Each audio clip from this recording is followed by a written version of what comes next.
Am I the jerk for not giving my girlfriend my social security number so she can run a background check on me? Posted by you/alarmed_sorbet8101. I, 27M, have been in a relationship with my girlfriend, 31F, for almost a year now. This evening, she sat me down and said she needed to have a serious conversation with me. She then asked for my social security number. I immediately said absolutely not and asked why she would need that. She explained that her ex-boyfriend had essentially been living a double life. He had a number of criminal charges in his past that he had never disclosed to her and eventually exposed her to sketchy and dangerous behavior.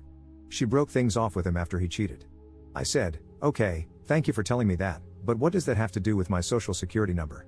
She went on to say that ever since that relationship, she's had her friend, who works for the federal government, run background checks on people she's dating to ensure they're safe.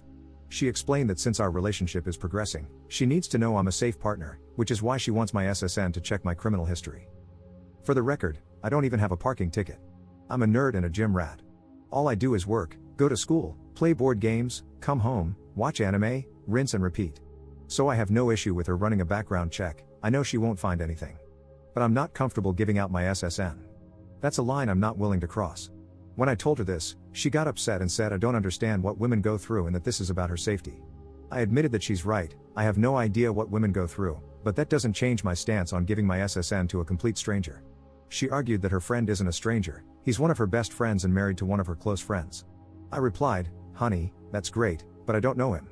I don't trust him because I don't know him. That's my personal information you're asking for. You can trust him with your personal information if you want, but no one I don't know is getting my SSN or critical details. It's just not happening." She then said that our relationship won't be able to progress unless I give her friend my SSN because she needs to feel safe. She also said she was offended that I don't trust her judgment in choosing friends. At that point, I got up and left, telling her that while I respect her concerns, her past trauma doesn't give her the right to strong-arm me into sharing sensitive information with someone I don't know just because he works for the federal government and has access to a database. I used to work for the federal government myself, so I know from experience that not everyone working there is automatically trustworthy. It's not that I'm assuming her friend is a bad person, but the fact that he works for the government doesn't prove anything to me. She called me insensitive and hasn't spoken to me since. Personally, I feel like she was gaslighting me into giving her what she wants, but I'm not entirely sure. Update 3 days later.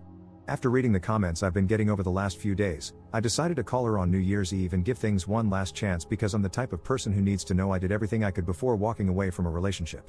Some people said she has valid concerns but went about them the wrong way, which made sense. I told her, I understand and respect your need to ensure your safety, but I'm not willing to potentially compromise my safety to make you feel safe by handing over my SSN to someone I don't know and don't trust. It's illegal for him to even use a federal database for personal reasons. So that's out. But what I will do is pay for a background check of your choosing, as long as it's a legitimate service, and give you the results. I will not be providing my social security number to anyone, but my address, date of birth, etc., are all fair game.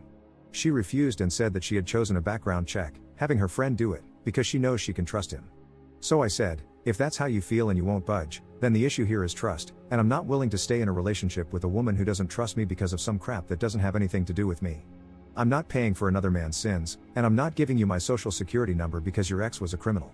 She started crying and asking why I couldn't understand that it's not about me, it's about her. I said, you made it about me when you asked for my SSN.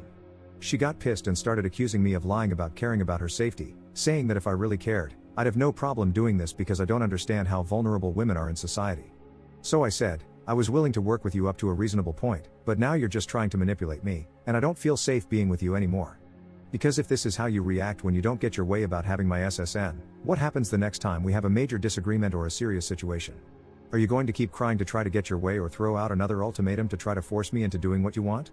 She started saying that, as a man, I can't understand what it's like to go through life as a woman and have to be afraid, and that this is what she has to do for her safety and security, and I need to just respect that and give her what she needs for her comfort. I was like, I tried to compromise, you wouldn't accept it, there's nothing more to say here. To be clear, I wasn't exactly calm.